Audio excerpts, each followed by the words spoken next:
सभी दोस्तों को मेरा बहुत बहुत नमस्कार। दोस्तों, जैसा कि आप जानते हैं कि लगातार जो फाइनेंस कंपनियां लोगों को परेशान कर रही हैं, उन्हें तंग कर रही हैं, उन्हें गालियां दे रही हैं, उन्हें कह रही हैं कि आप फांसी लगा लीजिए। कुछ लोग हमें बार बार वीडियो भेज रहे हैं अपनी, वो हमें कह रहे हैं कि सर ये फाइनेंस कंपनियां हमें मजबूर कर रही हैं कि हम खुदकुशी कर लें, हम अपनी जान दे दें, क्योंकि इस समय तो हमारे पास खाने के लिए रोटी नहीं है।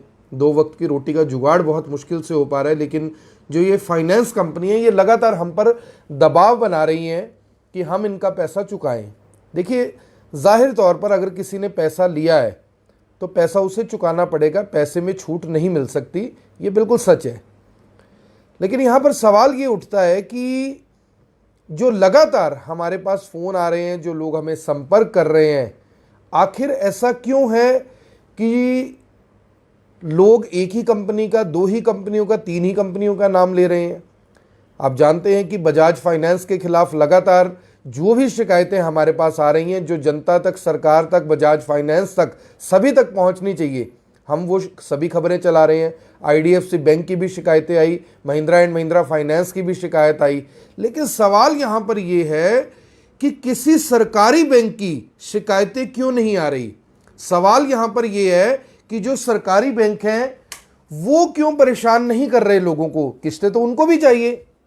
तो यहां पर बहुत बड़ा जो सवाल है, जो मुझे लग रहा है कि दोस्तों, जब भी हम वोट देते हैं, चुनाव में पार्टिसिपेशन करते हैं, हमारे घरों में नेता आते हैं, हमें ये कहा जाता है कि आप वोट ज़रूर दीजिएगा, हमारी पार्टी को दीजिएगा, मैं आपका बेटा बनकर रहूँगा, आप मेरे बच्चे बनकर रहेंगे। इस तरह के तमाम वादे किए जाते हैं। लेकिन जब चुनाव निकल जाते हैं तो उसके बाद ना कोई बेटा याद आता है, ना कोई भाई याद आता है, ना कोई नेता याद आता है।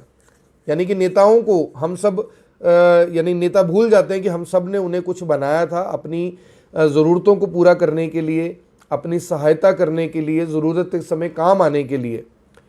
यहाँ पर सवाल ये भी है कि जो केंद्र सरकार है और जो राज्य सरकार है, हमारे राज्य की पुलिस है, अलग अलग राज्यों में जहां पर भी लोगों को दिक्कतें आ रही हैं, लोग मुझे बता रहे हैं कि हम अलग अलग थानों में जाकर अपनी शिकायतें दे रहे हैं, लेकिन हमारी कोई सुनवाई नहीं हो रही। सुनवाई क्यों नहीं हो रही, ये अपने आप में बड़ा सवाल है। क्या कोई कंपनी किसी को रिकवरी के नाम पर गालियां दे सकती है? ये बड़ा सवाल है। क्या कोई कंपनी हार्ड रिकवरी कर सकती है? ये भी बड़ा सवाल है, क्योंकि जो मैंने गूगल में सर्च किया उसके अनुसार तो हार्ड रिकवरी पर पूरे तरीके से रोक है। अगर हार्ड रिकवरी प्राइवेट कंपनियां करवा रही हैं तो सरकारी कंपनियां हार्ड रिकवरी क्यों नहीं करवा रही? और अगर प्राइवेट कंपनियां भी करवा रही हैं तो उसमें आईसीआईसीआई बैंक, एचडीएफसी बैंक जैसे बैंकों का नाम क्यों नहीं आ रहा? क्यों नहीं लोग उनका नाम ले रहे कि जी ये कंपनियां हमें तंग कर रही हैं? सिर्फ एनबीएफसी कंपनीज के ही मामले सामने क्यों आ रहे हैं? इसका मतलब ये है कि जो एनबीएफसी कंपनीज हैं उनके ऊपर सरकार का जो शिकंजा होना चाहिए वो शिकंजा नहीं है। इसका मतलब यह है कि जो एनबीएफसी कंपनीज जो आपको 0% का लालच देती हैं, जो आपको कहती है कि 1,000 रुपए लाएं और ये मोबाइल अपने घर ले जाएं, इतने पैसे लेकर आएं और ये वॉशिंग मशीन अपने घर ले जाएं, जब आपकी औकात 0% में कोई भी प्रोडक्ट फाइनेंस करने की है तो आप हजारों रुपए की पेनल्टी, चेक बाउंस चार्जेस और इतना मोटा इंटरेस्ट क्यों वसूल रहे हैं? क्या आपने इस बारे में कभी सोचा है? जो जानकारी मुझे मिली है इन्हीं कंपनीज के अंदर काम करने वाले लोगों की, वो लगातार मेरे संपर्क में है, मुझसे बात करते हैं, मुझे सब कुछ बताते हैं कि आखिर इन कंपनियों को कैसे चलाया जा रहा है, कैसे उनके ऊपर दबाव बनाया जा रहा है, कैसे उनके अधिकारी उन्हें गालियां देते हैं कि आपको ये रिकवरी करनी ही है, चाहे आप कुछ भी छीन कर लेकर आइए, लेकिन आपको ये पैसा लेकर आना है। यानी कि जो रिकवरी एजेंट्स हैं वो भी कहीं ना कहीं कंपनी के अधिकारियों के आगे मजबूर हैं। उनकी नौकरी का सवाल है, उन्हें नौकरी चाहिए, उन्हें पैसा चाहिए, उन्हें मंथली सैलरी चाहिए, इसलिए वो इस दबाव में काम करते। नहीं तो जाहिर तौर पर वो जो कंपनी के एजेंट हैं वो इस तरह से क्यों किसी को धमकाएंगे, क्यों किसी को डराएंगे, क्यों किसी को गालियां देंगे? मैं यहां पर कहना यह चाहता हूं दोस्तों कि जो ये कंपनी 0% का लालच देती है, इस लालच में मत आइए। अगर आपकी औकात है, अगर आपको लगता है कि मैं इस प्रोडक्ट को खरीद सकता हूं तो ही खरीदिएगा। किसी भाई बंधु से पैसे लेके प्रोडक्ट ले लीजिए, लेकिन 0% के लालच में फंसने की जरूरत नहीं है। क्योंकि पहले आप 0% के लालच में फंसेंगे और फिर आपसे इतना मोटा ब्याज लिया जाएगा। बैंक आपसे चेक बाउंस के चार्जेस अलग लेगा। अगर आपका एक भी ईसीएस या चेक बाउंस हो गया, जो फाइनेंस कंपनी है वो आपसे अलग पैसे लेगी। यहां पर आप समझिए कि आपको लूटने का जो पूरा प्री प्लान है इन कंपनियों ने किया हुआ है। 100 में से बहुत कम लोग ऐसे हैं जो कंपनियों की किस्तें टाइम से दे पाते हैं। अक्सर किसी की सैलरी लेट हो जाती है, किसी की किस्त लेट हो जाती है, और एक ही किस्त रुकने पर जो 0% होता है वो 20% तक, 30% तक पहुंच जाता है। चेक बाउंस के चार्जेस कंपनी भी ले रही है, बैंक भी ले रहा है, पेनल्टी भी ले रहे हैं, इंटरेस्ट भी ले रहे हैं, और आपको डरा भी रहे हैं, धमका भी रहे हैं, आपका सिविल खराब कर रहे हैं। तो मेरी आपसे ये हाथ जोड़कर अपील है कि अगर आपको लगता है कि आपको कोई प्रोडक्ट, कोई मोबाइल, कुछ भी खरीदना है, जाइए अपने भाई से, अपने बंधु से, अपने रिश्तेदार से, दोस्त से उधार ले लीजिए। उसको कहिए कि भैया मुझे ये चीज़ बहुत ज़रूरी चाहिए और मुझे आपकी ये मदद भी चाहिए, कृपया करके आप मेरी मदद करें। लेकिन इन कंपनियों की धोखे में फंसने की ज़रूरत नहीं है। आज करनाल के अंदर, कुरुक्षेत्र के अंदर, पानीपत के अंदर, यमुनानगर के अंदर 0% का दावा और वादा करने वाली कंपनियों का काम धंधा लगभग ठप हो चुका है। जो दुकानदार हैं, जो शोरूम वाले हैं, वो खुद ये बात बता रहे हैं कि 90% लोग कंपनियों से बच रहे हैं। 90% लोग 0% का दावा करने वाली एनबीएफसी कंपनी से, यानी कोई भी चीज इंटरेस्ट पर, कोई भी चीज फाइनेंस पर लेने से बच रहे हैं। इससे आप समझिए कि जो ये हमारी मुहिम है वो खाली नहीं जा रही। जो ये हमारी मुहिम है, हम कितने लोगों को बचा पा रहे हैं, हमारी जो ये मुहिम है कितने लोगों को फंसने से हम बचा रहे हैं, ये आप सोचकर एक बार देखिएगा। यहां पर एक और मैं आपसे बताना चाहूंगा कि जिन कंपनियों के खिलाफ हमारी मुहिम चल रही है, उन कंपनियों ने मेरे खिलाफ कई मामले कोर्ट में दायर किए हैं, जिनमें से हाल ही में जो मुकदमा दायर किया गया उसमें कहा गया है कि आकर्षण उप्पल के पास जो होंडा WRV गाड़ी है, वो आकर्षण उप्पल के पास जो मकान है वो, और इसके अलावा जो भी इनकी संपत्ति है उसे अटैच किया जाए, क्योंकि ये बार बार लगातार हमारे खिलाफ खबरें चला रहे हैं। इसके बावजूद मुझे कोर्ट पर, न्याय पर, हर एक व्यक्ति पर जो इस मामले में जुड़ा हुआ है उस पर भरोसा है कि वो सभी मेरा साथ देंगे। सभी ये जानते हैं, अंत में जिस दिन, मुझे उम्मीद है पूरी, जिस दिन न्यायालय भी इस बात को समझेगा, फैसला देगा, उस दिन उसे पता लगेगा कि इस पूरे मामले में मेरा कोई निजी स्वार्थ नहीं है। मैं आपकी, उन गरीबों की, उन मध्यम वर्गीय परिवारों की, मजदूरों की, मजबूरों की, उन किसानों की मदद करने के लिए बार बार लगातार ये मुहिम चला रहा हूं, क्योंकि मैं इस बात को अच्छी तरह जानता हूं कि ये कंपनियां आपको लूटने का काम कर रही हैं। ये मामला अब सामने इसलिए आया क्योंकि लॉकडाउन के दौरान बड़ी संख्या में ऐसे लोग हैं जो ये किस्तें नहीं भर पाए।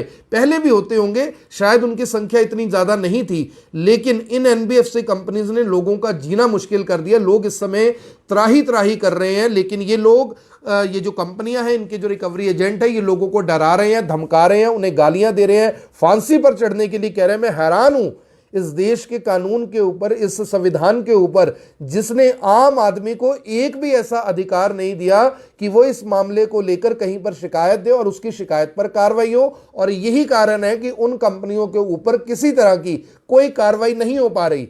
मेरी आपसे हाथ जोड़कर दोस्तों अपील है, देखिए मेरा इसमें कोई निजी स्वार्थ नहीं है, मैं अपनी लड़ाई नहीं लड़ रहा हूं, मैं आपकी लड़ाई लड़ रहा हूं। हालांकि मुझे इसमें आर्थिक तौर पर अभी तक काफी ज्यादा नुकसान हो चुका है, और ये बात सुनकर ये कंपनियों वाले बहुत ज़्यादा खुश हो रहे होंगे कि हमने कम से कम इसका आर्थिक नुकसान तो किया। लेकिन मैं अपना आर्थिक नुकसान करवाने के लिए आज भी तैयार हूं, कल भी तैयार रहूंगा, और मैं आपसे सिर्फ और सिर्फ यही अपील करूंगा कि इन कंपनियों के झांसे में आने से बचें। इनके झांसे में 0% के लालच में आपने बिल्कुल नहीं आना। अगर आप त्योहारों के दिन आ रहे हैं आगे, जाहिर तौर पर आपकी पत्नी, बच्चे आपको तंग करेंगे, आपको कहेंगे कि मुझे फ़ोन चाहिए, मुझे वॉशिंग मशीन चाहिए, मुझे फ्रिज चाहिए, मुझे एलईडी चाहिए। त्योहारों का सीज़न है, देखिए सब लोग लेते हैं, शायद मुझे भी ज़रूरत होगी तो मैं भी लूँगा। लेकिन मैं अपने कानों को हाथ पकड़ता हूँ, आपसे हाथ जोड़ता हूँ कि इन कंपनियों के झांसे पे मत आइए। अगर आपकी औकात हो, अगर आपकी हैसियत हो तो ही प्रोडक्ट लें। अगर आपकी हैसियत नहीं है तो इन कंपनियों से बचें। 0% आपको 50% पर जाकर पड़ेगा, ये आपने सुन लिया है। इसके साथ आपको गालियां भी खानी पड़ेंगी, अपना सिविल रिकॉर्ड भी खराब करना पड़ेगा, और ऐसा भी हो सकता है कि आपके घर आकर आपको धमकाया जाए, डराया जाए। तो ऐसे प्रोडक्ट को लेने का क्या फायदा। हाँ, एक बात मैं आपको और बताना चाहता हूं। इस अब बात आएगी कि अगर हम कुछ लेना चाहें तो कैसे लें। मैंने बता दिया कि दोस्तों की मदद ले सकते हैं, रिश्तेदारों की मदद ले सकते हैं। मुझे नहीं लगता कि 10-20 हज़ार रुपये किसी के पास नहीं है, फिर भी कुछ लोग ऐसे होते हैं जो इन कंपनियों में फंस जाते हैं। मैं आपको बता दूं कि कुछ कंपनीज ऐसी हैं जो डेबिट कार्ड के ऊपर भी अब लोन देती हैं। कुछ बैंक ऐसे हैं, HDFC बैंक है, ICICI बैंक है, ये भी आपके लोन करते हैं। लेकिन यहां पर मैं आपको, देखिए, मैं किसी कंपनी को प्रमोट नहीं कर रहा, किसी कंपनी को डिग्रेड नहीं कर रहा भी। अगर आप अपने आप को ठीक रखोगे तो जाहिर तौर पर लोग आपके पास आएंगे। मैं किसी को गुमराह तो कर नहीं सकता। अगर किसी का रिकॉर्ड ठीक चल रहा है, अगर उसको लगता है कि मुझे इसी कंपनी से लोन लेना है तो जाहिर तौर पर लेना चाहिए। लेकिन 0% वालों से बचकर रहना। ये चोर डाकू लुटेरे आपको लूट कर खा जाएंगे। मैं आपको बार बार ये बात बोल रहा हूं, आपको लूट कर खा जाएंगे, आपको बख्शेंगे नहीं बिल्कुल भी, अगर आपकी एक भी किस्त टूट गई। इसलिए आपसे हाथ जोड़कर अपील है कि जो ये मुहिम हम चला रहे हैं लगातार इन कंपनियों के खिलाफ, जो लोगों को लूटने का काम कर रही हैं, जो लोगों को डराने का काम कर रही हैं, जो लोगों को ये बात कह रही हैं कि चाहे आप फांसी ले लीजिए, अगर आपके पास जहर के पैसे नहीं है आपको जहर के पैसे दे देंगे, आपको गालियां दे रहे हैं भी क्या। यानी कि अब आप देखिए, मैंने इसको लेकर ट्वीट भी किया, PMO में ट्वीट किया, नरेंद्र मोदी जी को ट्वीट किया, हमारे प्रधानमंत्री हैं, हमारे मुख्यमंत्री जी को ट्वीट किया, हमारे गृह मंत्री को ट्वीट किया, सभी को ट्वीट किया मैंने। लेकिन क्या होने वाला है इस पर ये मुझे नहीं पता। लेकिन सवाल मैं यहां पर ये है कि क्या हमारा बैंक, हमारा reserve bank of India so रहा है? क्या रिजर्व बैंक ऑफ इंडिया तक ऐसी शिकायतें नहीं जा रही? क्या reserve bank of India in कंपनियों को किसी ना किसी तरह की शह तो नहीं दे रहा? कहीं ऐसा तो नहीं है कि बड़े बड़े जो मंत्री हैं, बड़े बड़े जो नेता हैं, उनके संरक्षण में ये सब कुछ चल रहा हो? मैं आपको बता दूं कि इन कंपनियों का जब तक आप बहिष्कार नहीं करेंगे, जब तक आप इन कंपनियों कि इस लूट को बढ़ावा देते रहेंगे, इससे बचेंगे नहीं, इनको प्रमोट करेंगे, तब तक ये कंपनियां आपको लूटती रहेंगी। आपको याद होगा मैंने कई इंटरव्यूज किए, उस इंटरव्यूज में लोगों ने क्या बात बोली? लोगों ने बोली कि ये कंपनियां ईस्ट इंडिया कंपनी से भी ज्यादा खतरनाक है। अब आप इससे समझ कर देखिए कि जब मैं 8th में 10th में होता था, जब मैं हिस्ट्री पढ़ा करता था, तो उसमें ईस्ट इंडिया कंपनी के बारे में जब हम पढ़ते थे तो हमें बहुत बुरा लगता था कि इन्होंने देश में आकर हमारे देश को लूटा। और 2020 में भी वही हो रहा है जो सन 1600 में हुआ था जब ईस्ट इंडिया कंपनी आई थी। यानी 420 साल बाद ये कंपनियां 420 करने से बाज नहीं आ रही। मेरे खिलाफ कोर्ट में जाकर कह रही है जी इसकी कार अटैच कर दो, इसकी प्रॉपर्टी अटैच कर दो, ये तो अवमानना कर रहा है कोर्ट की। अरे भैया, मैं कोर्ट की कोई अवमानना नहीं कर रहा। कोर्ट ने जो मुझे आदेश दिए हैं, मुझे पता है उन आदेशों के अंदर क्या लिखा हुआ है। मैं अनपढ़ आदमी नहीं हूं, पढ़ा लिखा आदमी हूं। आप मुझ पर इस तरह से अनैतिक दबाव नहीं बना सकते। आप चाहे 200 कोर्ट में केस डाल लीजिए, इससे आपकी जीत नहीं होगी। मैं लोगों को अगर जागरूक कर रहा हूं, कंपनी ने एक बार भी सामने आकर मीडिया के समक्ष, अखबारों के जरिए, किसी एड के जरिए एक बार भी स्पष्टीकरण दिया कि लोग जो ये चिल्ला रहे हैं क्यों चिल्ला रहे हैं? एक बार भी कंपनी ने बोला कि हमारा पक्ष लीजिए और हम ये देखिए आपको ये बताना चाहते हैं यहां पर गलती हुई है या नहीं हुई।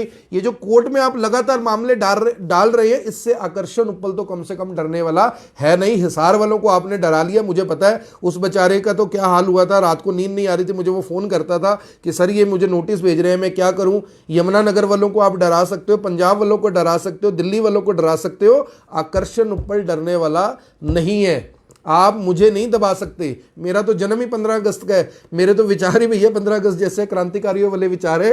तुम्हारे डराने से मैं नहीं डरने वाला। तो आपसे मेरी ये सभी से अपील है कि इन कंपनियों को मुंह की खानी पड़े, इन्हें ये अंदाजा हो सके कि आकर्षण उपल अकेला नहीं है, आप मेरे साथ हैं। इसलिए इस वीडियो को शेयर जरूर कीजिएगा, कहीं ऐसा ना हो कि दोबारा आपको आपकी लड़ाई लड़ने वाला कोई मिल ना पाए। क्योंकि मैं ये लड़ाई सिर्फ इसलिए नहीं हारना चाहता कि आपने मेरा साथ नहीं दिया, सिर्फ आप मेरे साथ रहें तो मुझे लगता है कि मैं इस लड़ाई को ना केवल जीतूंगा बल्कि इन कंपनियों को मुंह की ज़बरदस्त तरीके से खानी पड़ेगी।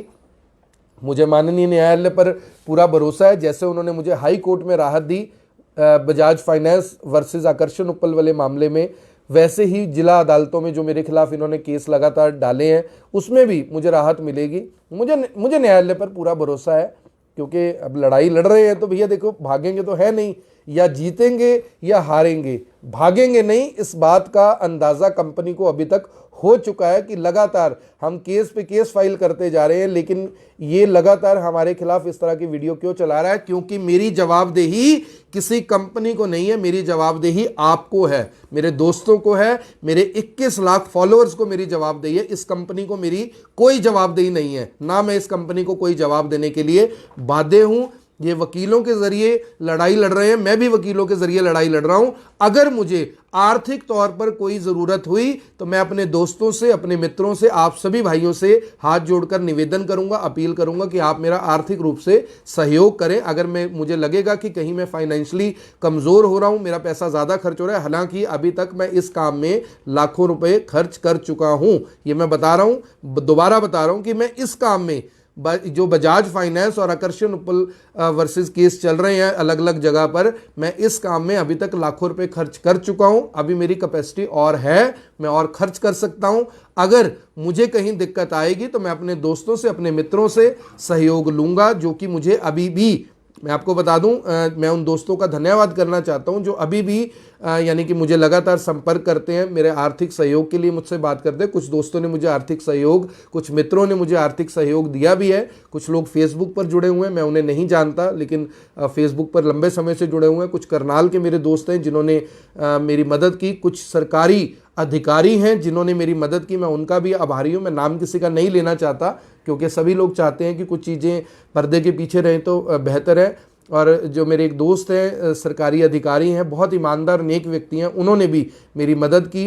कुछ और भी लोग हैं जिन्होंने पर्दे के पीछे हमारी आर्थिक तौर पर सहायता की, इसलिए मैं इस लड़ाई को लड़ पा रहा हूँ। अगर मुझे आगे जाकर ज़रूरत हुई तो मैं आप सभी से ये अपील करूँगा हाथ जोड़कर कि आप भी हमारा साथ दें, आर्थिक रूप से भी हमारा साथ दें, मानसिक रूप से भी हमारा साथ दें, और इस वीडियो को शेयर कर सामाजिक रूप से इस मुहिम में सभी को जोड़ने की कोशिश ज़रूर करें। आपने इतनी देर तक मेरी इन बातों को सुना, उसके लिए बहुत बहुत आभार, धन्यवाद। जल्दी ही किसी और सक्सेस स्टोरी के साथ जुड़ेंगे, क्या कुछ करने वाले हैं, क्या कुछ होने वाला है, ये भी आपको बताएंगे। जुड़े रहिएगा हमारे साथ। आप सभी का बहुत बहुत आभार। 21 लाख फॉलोअर्स IBN24 के लगातार बढ़ते जा रहे हैं। ये कारवां, ये काफिला बढ़ता जा रहा है, दोस्तों का जो ये दायरा है वो बढ़ता जा रहा है, और मुझे उम्मीद है कि जो लगातार आपका प्यार हमें मिल रहा है, ये हमारे ऊपर बहुत सारी जिम्मेवारियां बढ़ा रहा है। बहुत सारे, जो आप समझते हैं कि जब सामाजिक रूप से कोई व्यक्ति प्रतिष्ठित होता है, उसे प्रतिष्ठा मिलती है, तो उसकी जिम्मेवारी समाज के प्रति बहुत ज़्यादा बढ़ जाती है, उसे समर्पित रहना होता है। वही मैं कोशिश करता हूँ। तो आप सभी लोगों से अपील, जो भी लोग इस वीडियो को देख रहे हैं, इस वीडियो को शेयर ज़रूर करें। कोशिश करेंगे कि हर उस व्यक्ति के काम आ सकें जो मजबूर है, कोशिश करेंगे हर उस व्यक्ति की मदद कर सकें जिसे ज़रूरत है, कोशिश करेंगे हर उस व्यक्ति के साथ खड़े होने के जिसे लोग छोड़कर भाग जाते हैं, क्योंकि उन्हें लगता है कि अब ये काम का आदमी नहीं है, क्योंकि ना तो इसके पास कोई पद है, ना इसके पास पैसे हैं, ना ही इसके पास ताकत है। लेकिन हम हर उस व्यक्ति के साथ खड़े हैं जिसके पास ये तीनों चीज़ें नहीं हैं, क्योंकि हम हैं IBN24। मैं हूं आकर्षण उपल, जनता का पत्रकार, आप सभी दोस्तों का पत्रकार, आपका दोस्त, आपका साथी, आपका भाई। धन्यवाद। जय हिंद, जय भारत।